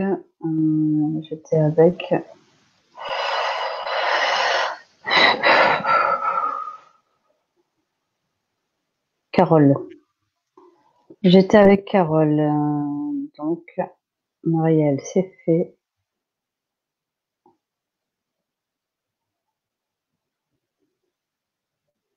Alors, Marjo qui nous dit: bonsoir, j'ai fait une fausse couche en juillet dernier. J'ai été déçue. Je me suis dit que c'était pas le moment, mais c'est surtout mon petit garçon de 3 ans qui l'a mal vécu, comme une injustice et même comme une punition. Y avait-il un message dans cela? Merci. Alors attends, tu peux garder juste 2 minutes.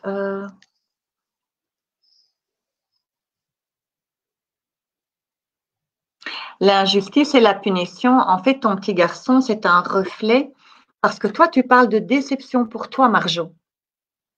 Alors que pour ton fils, tu parles d'injustice et de je ne sais plus quoi, parce que moi, j'ai une très mauvaise mémoire.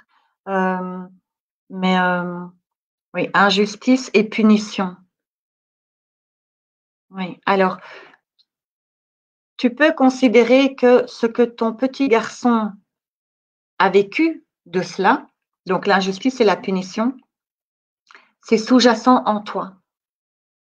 Alors, à nouveau, tu peux aller voir dans l'éducation que tu as reçue, les croyances que tu as, les codes de la société dans laquelle tu es.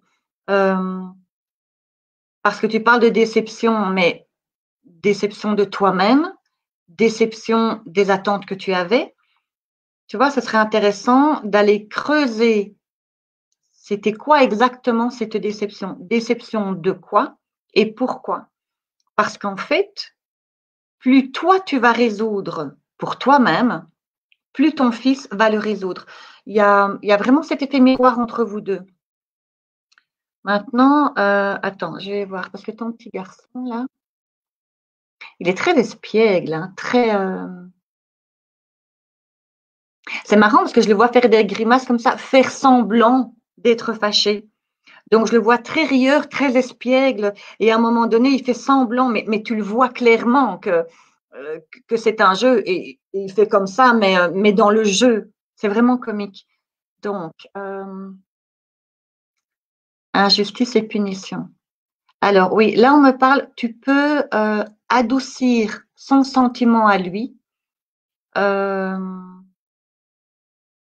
si ça te parle, si toi tu es en accord avec ça dans tes valeurs d'éducation, hein, qu'on soit bien clair là-dessus, en lui parlant justement que bah, son petit frère ou sa petite sœur, il est là, il est près de lui, il n'est pas dans un corps incarné. On ne peut pas le voir en chair et en os. Mais on peut lui parler, on peut le ressentir, on peut l'entendre, on peut communiquer avec lui et que son frère est là, juste pas incarné. Maintenant, comme il a 3 ans, il fait partie de ce qu'on appelle les nouveaux enfants, très connectés. Tu sais, quand moi je vois une projection, c'est-à-dire que c'est comme si ton petit garçon se mettait à la place, alors je vais l'appeler son frère, et qu'il se dise il a été rejeté et c'est pas juste. Ce qui serait intéressant pour ton garçon, c'est de lui faire comprendre que c'est pas un rejet, c'est pas un abandon. Ça fait référence à cette blessure-là. Donc, du coup, ça me fait relier, est-ce que ton fils a la blessure, tu sais, les 5 blessures de l'âme, enfin, il y en a 7 maintenant, mais dans les blessures de l'âme, il y a le rejet et l'abandon. Si ton fils a réagi comme ça à cette blessure en la prenant pour un rejet et en la vivant pour lui-même et en la projetant sur son frère, ça pourrait être intéressant de creuser un peu euh, dans cette blessure du rejet. Si tu connais le livre de Lise Bourbeau, elle a un livre sur les blessures de l'âme dans lequel elle décrit très très bien chaque blessure.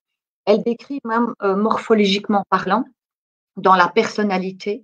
Et c'est très très intéressant. Moi, j'ai été assez étonnée de voir à quel point on pouvait aller loin dans le décryptage d'une personne en fonction de sa blessure. Donc oui, pour toi, Marjo, voilà ce qu'il y a.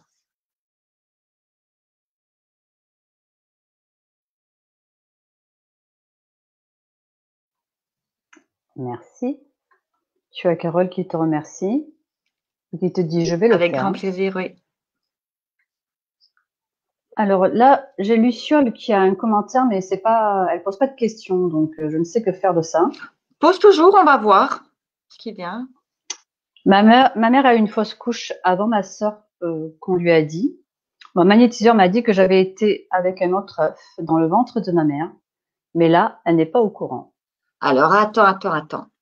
Mon magnétiseur m'a dit que j'avais été avec un autre œuf dans le ventre de ma mère, mais là, elle n'est pas au courant. Ah oui, ok. Oui, c'est pas impossible. C'est pas impossible.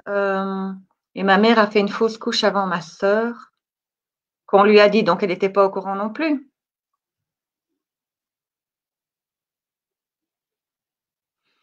C'est vrai que, comme il n'y a pas de question, ça ne me parle pas beaucoup, en fait.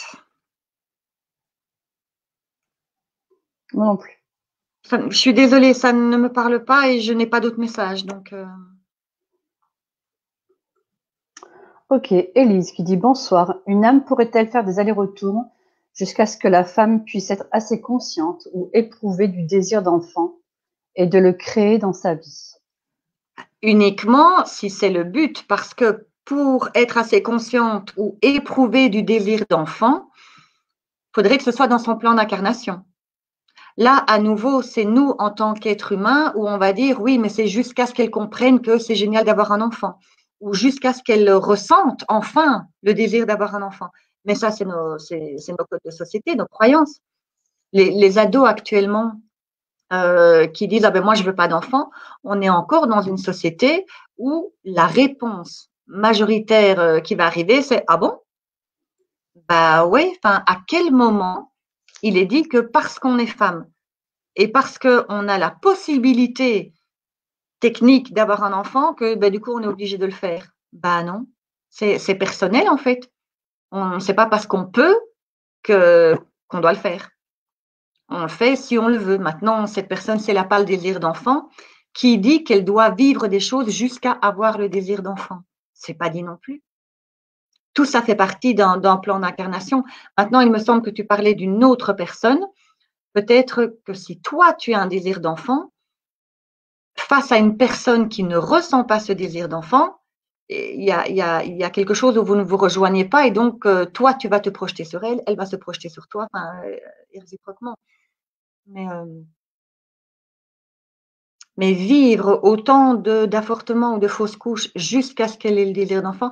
Ah, ou alors tu parlais de, oh, ok, non, tu parlais de là-haut, pas en terrestre, par rapport, ok, je comprends mieux, excuse-moi, je comprends mieux ta question. Donc ta question, c'est quand l'âme demande, voilà, je ne veux pas être d'enfant et qu'elle va vivre d'avortement. Ok, d'accord, je comprends. Euh,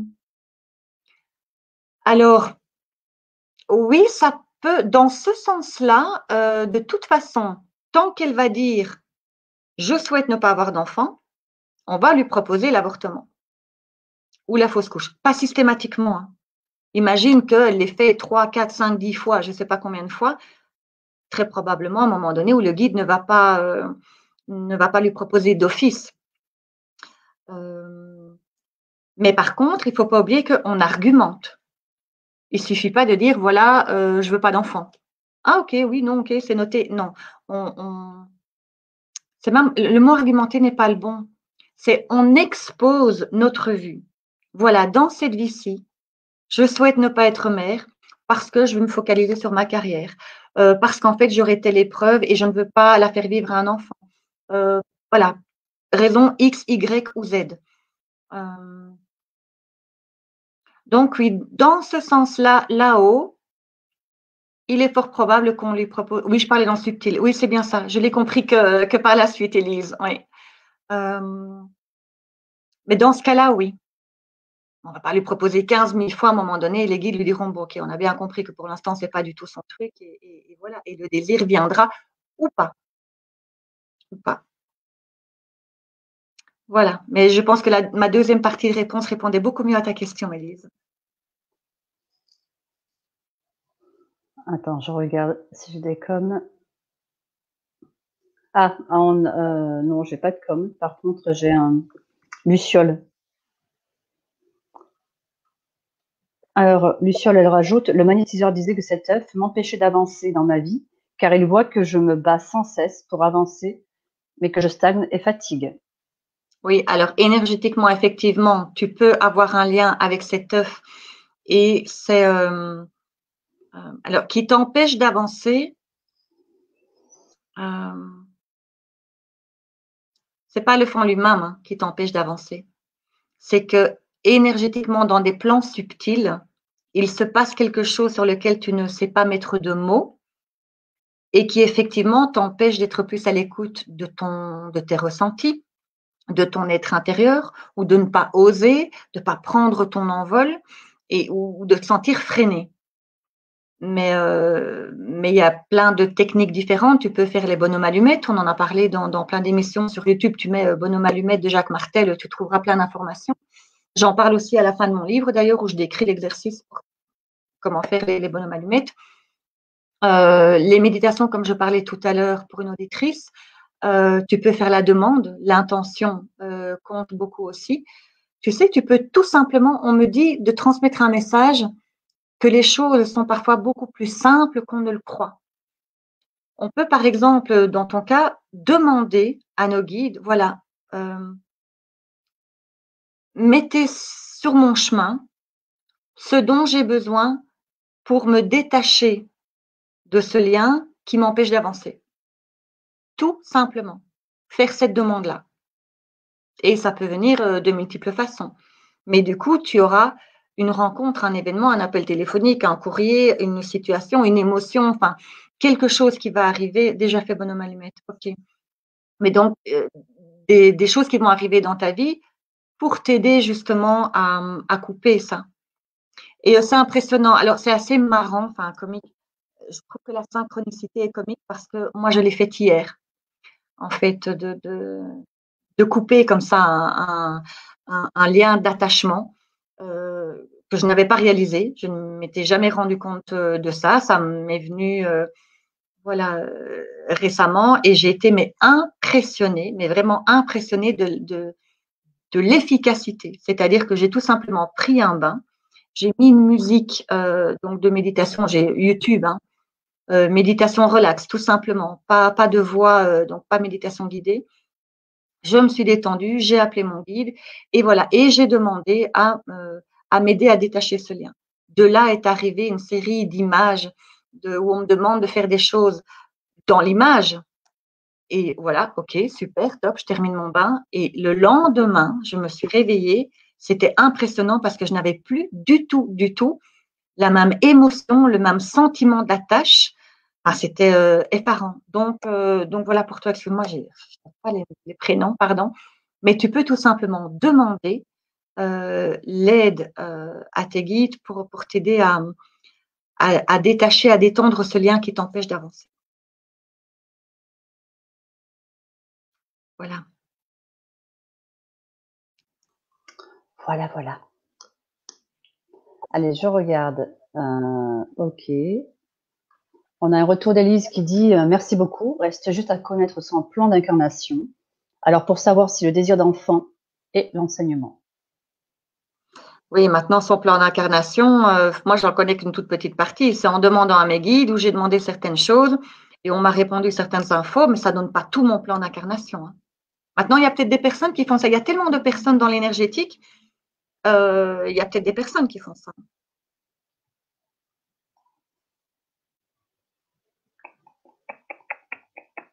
Ok. Alors, bonsoir. Moi, c'était en 2009 et je n'arrive pas à faire le deuil. Je regrette vraiment. Elle est dans mon cœur. Alors, Et après, Manouchka. Euh,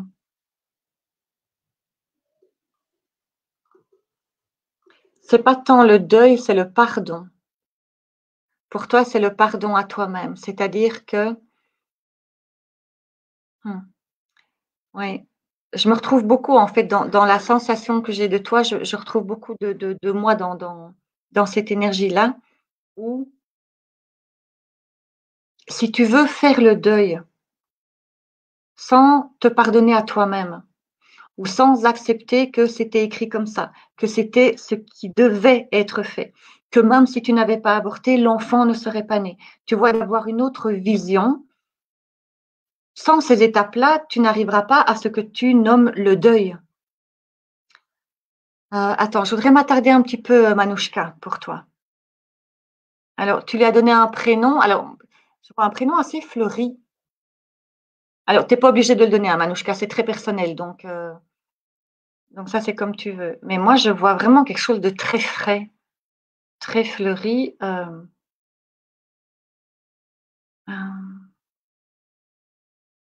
Elle te parle, hein? Alors, est-ce que tu acceptes? Il y a beaucoup de notions d'acceptation pour toi, Manouchka. Est-ce que tu es totalement en accord avec le principe qu'elle te parle, elle est là, elle est présente, que tu peux lui parler, que tu peux même lui demander. Ça, je pense que c'est immense, enfin énorme pour toi en disant, bah non, je ne vais pas en plus lui demander quelque chose. Tu vois, je ressens ça dans ton énergie. Mais si, tu peux lui parler, tu peux lui demander tout et n'importe quoi. Elle est là pour toi. Souviens-toi tout à l'heure, enfin, si tu l'as vu au départ de l'émission, chaque âme qui a été avortée ou d'une fausse couche devient un guide pour son parent, enfin, ses parents. Donc, elle est un guide pour toi. Donc, un de ses rôles, parce qu'ils en ont plusieurs, mais un de ses rôles, c'est d'être là pour toi en tant que guide pour te mener sur ton chemin. La difficulté pour toi, pour l'instant, c'est de trouver le cœur allégé. Donc, comme on disait tout à l'heure, de retrouver la joie. Alors, tu arriveras, ne t'inquiète pas. Et quand j'ai retrouvé la joie, c'est pas du je m'en foutisme par la suite, hein. C'est pas parce que on est dans la joie qu'on renie ce qui s'est passé, mais c'est juste une question de sortir de la souffrance. Donc voilà. Écoute, ben voilà, moi j'ai le livre, voilà, j'ai ce livre-là à te proposer. Maintenant, ça te parle ou pas? Écoute ton ressenti.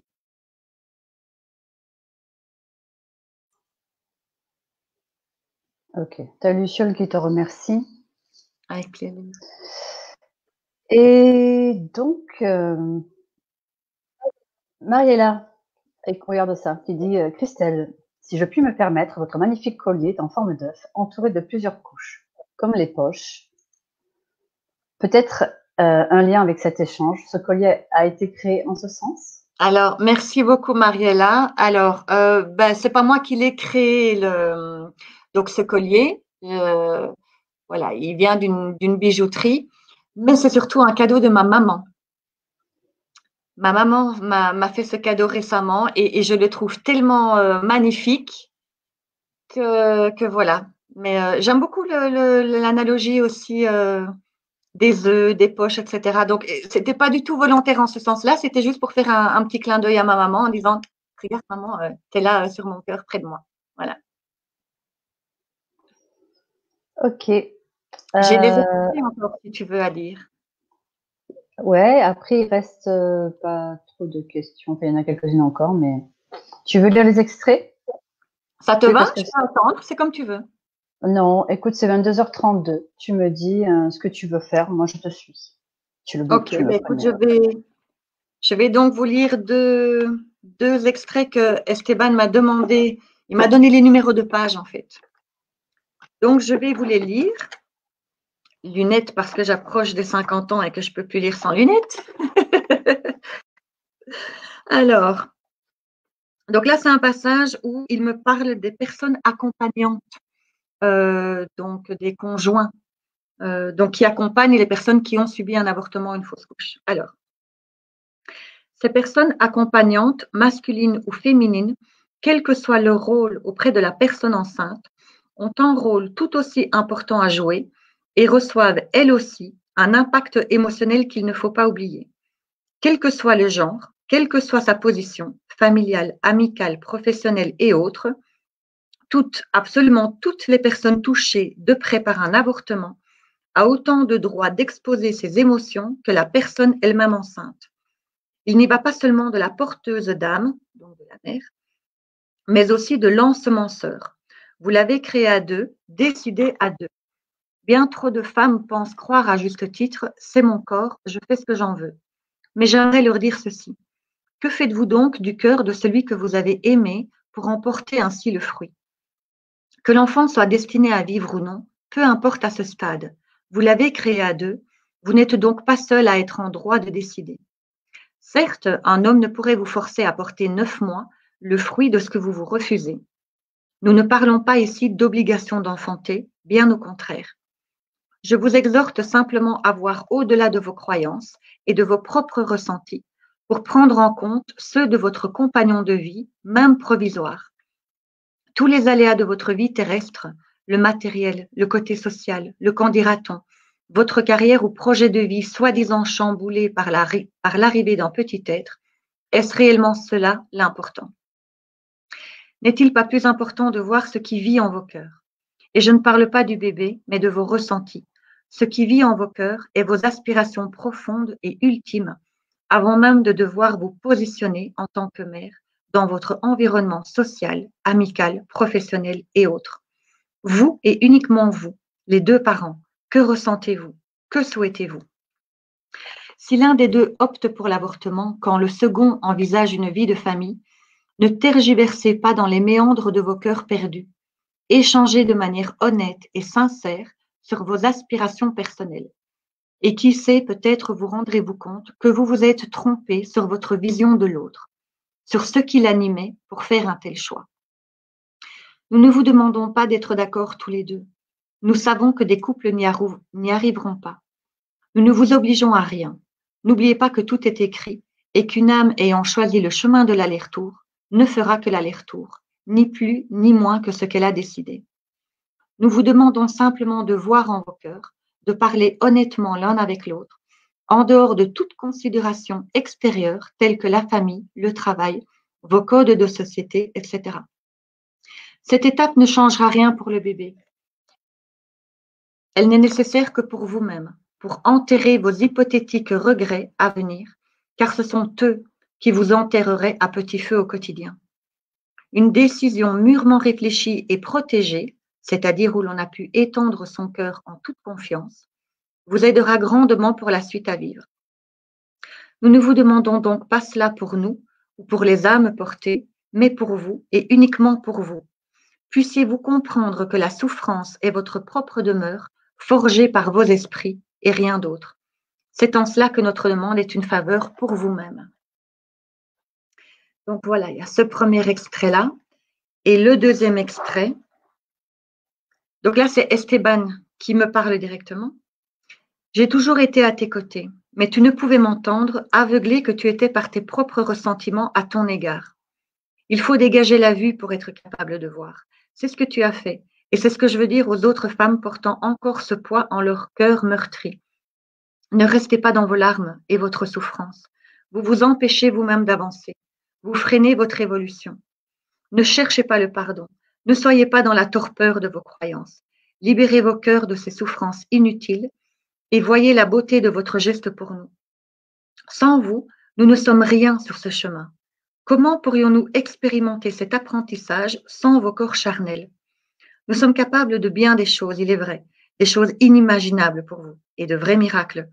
Mais sans vos corps physiques prêts à nous accueillir, où irions-nous expérimenter ce choix d'aller-retour? Car il en est ainsi, compréhensible par vous ou pas. Ne soyez pas dans la tourmente des sentiments néfastes.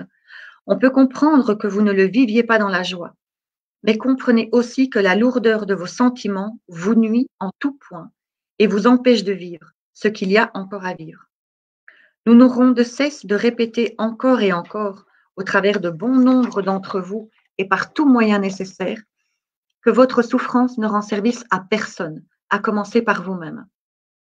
Si votre cœur reste lourd, gardez à l'esprit que vous participez à une œuvre bien plus grande pour l'humanité que ce que vous n'oseriez imaginer. Ce sont vos codes humains qui vous font croire à la notion du mal, qui vous font adhérer au sentiment de honte et de culpabilité. Mais il n'en est rien, absolument rien ici. Nous vous remercions et vous louons pour votre participation à notre ascension. Voilà les 2 extraits que Esteban m'a demandé de vous lire. Écoute, magnifique. Alors, est-ce que tu veux clôturer cette émission ou tu veux continuer? Moi, c'est questions-réponses. J'ai donné les 2 extraits, j'ai fait la présentation. Il y a d'autres vidéos sur ma chaîne YouTube. Pour moi, c'est bon, sauf s'il y a d'autres questions. Alors, il y en a, donc il y en a. Ça, on pourra pas toutes les prendre, je pense, ce Peut-être soir. encore une ou 2? Donc, allez, alors attends, faut juste que je me rappelle où je me suis arrêtée.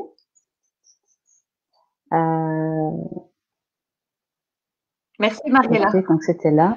Maman, il y a Mariella qui dit que tu as très bon goût. Donc, merci. Donc là, c'est pas une question.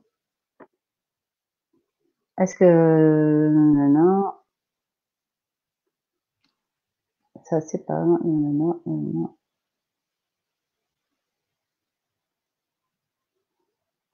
Alors, il y a Lucie qui pose 2 questions. Bonsoir. Première question, j'ai eu une fausse couche spontanée entre mes 2 premiers fils, mais je ne me suis jamais posé de questions par rapport à cette âme. Deuxième question, toute petite, j'étais convaincue d'avoir une sœur jumelle, mais je suis née seule. Avec le temps, j'ai dû accepter que je n'avais pas une autre sœur. Alors, il y a 2 choses différentes. D'abord, pour la première, que tu ne te sois jamais posé de questions par rapport à la fausse couche, c'est pas grave. Il y a pas d'obligation, il n'y a pas de… Quand je dis c'est pas grave, il y a plein de compréhensions possibles dans ces mots-là et qui sont tellement pas dans ce que je veux dire. Je veux dire, où est le souci pour toi, par exemple?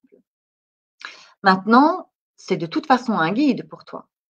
À toi de voir, Lucie, est-ce que tu as envie ou est-ce que tu ressens le besoin de lui parler ou pas, de lui demander ou pas? Ça, c'est ton choix personnel. Sache que voilà, il est là pour toi, mais c'est à toi, c'est ton libre arbitre de dire je lui parle ou pas. J'en prends connaissance, conscience, j'en prends compte ou pas. Ça, c'est libre à toi et uniquement à toi. Et pour ta deuxième question par rapport à ta sœur jumelle, tu es beaucoup plus dans le cadre d'un jumeau perdu énergétique. Tu sais, tu as en jumeau perdu, Esteban m'avait expliqué ça l'année dernière. On a un jumeau perdu qui est un jumeau qui était réellement incarné dans un œuf qui était vraiment présent. Donc, il y avait 2 œufs dans l'utérus de la maman. Et puis, il y en a un qui n'est plus là, qui n'a pas terminé le processus d'incarnation. Mais il y a également le jumeau perdu dans le sens où il n'y a jamais eu de deuxième œuf, mais il y a un jumeau qui s'incarne, mais beaucoup plus dans l'éthérique, en même temps que toi, et qui progressaient ensemble. La seule différence, c'est que toi, tu as décidé de t'incarner et ta jumelle pas. Mais ça ne change rien non plus en tant que tel. Dans le plan d'incarnation, c'était comme ça. Et là aussi, tu peux lui parler. Je ressens un truc, attends. C'est un accompagnement, en fait.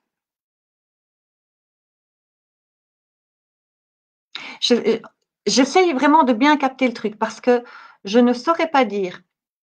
Est-ce que tu n'es pas intéressé Ou est-ce que tu es suffisamment forte toi toute seule pour mener ta route sans avoir besoin de demander?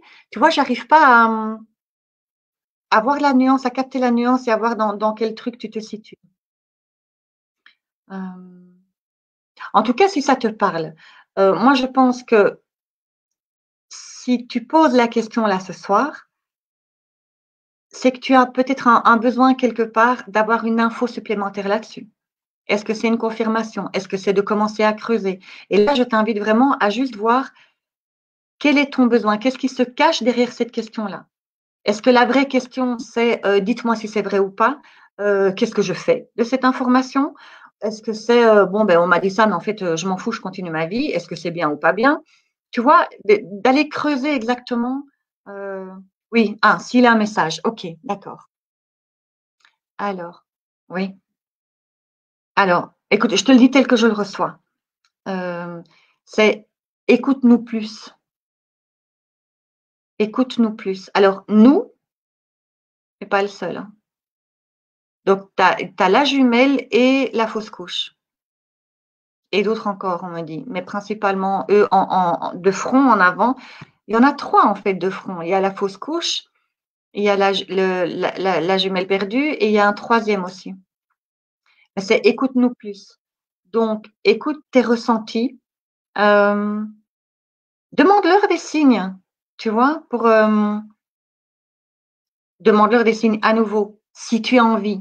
Je suggère, je propose, tu fais exactement comme tu as envie. Mais je me dis que si leur message c'est écoute-nous plus, je pense que tu aurais tout à gagner à vraiment les écouter. J'ai vraiment le ressenti ils t'ont averti de certaines choses et parce que tu n'as pas été à l'écoute à ce moment-là ou que tu n'as pas vu les signaux ou pas compris dans le sens là, tu es passé au travers de quelque chose de pas marrant qui aurait pu être évitable. Moi, je le ressens plus dans ce sens-là. Donc, c'est vraiment une aide qui t'est proposée en te disant, mais écoute-nous plus parce que tu vas être la première bénéficiaire de ça. Donc, voilà le message pour toi, Lucie. Oui. Merci. Toc, toc, toc. Alors, beaucoup d'émotions dans votre voix en lisant ces deux extraits. Waouh, magnifique. Très beau ces deux extraits. Donc, du coup, voilà. Merci Esteban. Et du coup, on prend une dernière question? Oui, la dernière, ok.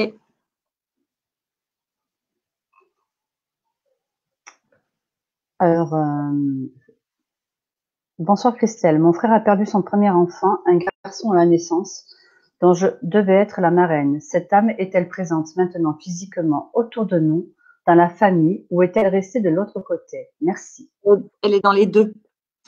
Elle est dans les deux et toi, en tant que marraine, tu es autant, tu sais ce que je disais tout à l'heure en disant l'entente d'âme. Une marraine est importante hein, en tout cas pour toi. Donc, elle est autant un guide pour ses parents, c'est-à-dire ton frère et sa compagne, que pour toi. Il y a un lien très, très fort. Elle est présente dans les deux. Elle est d'office au bout de la famille. Il y a d'autres enfants. Enfin, moi, je vois vraiment un foyer familial où elle est présente, mais également avec un job, entre guillemets, un boulot là-haut, quoi, à faire. Vous savez, il y a le don d'ubiquité. Hein. Ils peuvent être sur différents plans en même temps, mais je la ressens vraiment dans les deux. Et toi aussi, hein, tu peux lui parler, l'appeler, l'aider. Ton frère, évidemment aussi, puisque c'est le père, s'il est ouvert, s'il en a besoin, s'il le ressent comme ça. Mais clairement, oui, elle est là. Je vais voir s'il y a un complément de réponse. On parle d'un vélo. Attends, on parle d'un vélo d'enfant.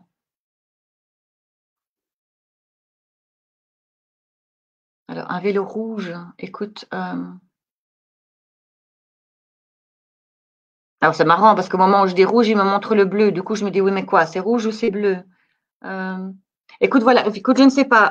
Je n'avais pas ton prénom puisque c'était Facebook User, mais vois un petit peu avec un vélo bleu ou rouge, ou peut-être un peu des deux couleurs, ce qui se passe dans ta vie ou celle de ton frère.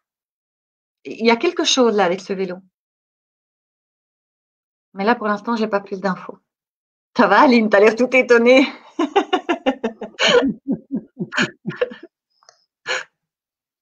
J'étais j'étais concentrée sur Ah, autre ok, chose, en d'accord. fait. Et tu m'as grillé, c'est sympa, c'est sympa. Pardon, ben, c'est sorti tout seul. Alors attends, je regarde. Alors après, il y aura bien des questions, mais voilà. Lucie te dit merci. Elle voulait savoir si c'était parce que ça l'a bloqué sur ses dons spirituels. Voilà. Non, qu'elle les développe Euh, justement, qu'elle les développe et qu'elle demande justement à ces âmes-là de l'aider dans ses capacités. voilà. Euh, et il y a Sanos qui dit juste une question rapide. Tu m'as dit que j'ai du transgénérationnel et du coup, c'est multiplié par 4 puisque j'ai 4 parents en fait. Oh, alors attends, ça c'est du pur mental qui va chercher la logique. C'est ça. Multiplié par 4, oui, hein. Alors, du transgénérationnel, c'est du transgénérationnel, c'est-à-dire quelque chose qui passe de génération en génération et que à un moment donné, tu décides de couper. Maintenant, x4, x10, c'est quoi? C'est une valeur que l'on attribuerait du genre, ah ben dans ma famille, mes parents, mes grands-parents, mes arrière-grands-parents sont tous morts d'Alzheimer, je vais couper cette énergie, ce truc-là.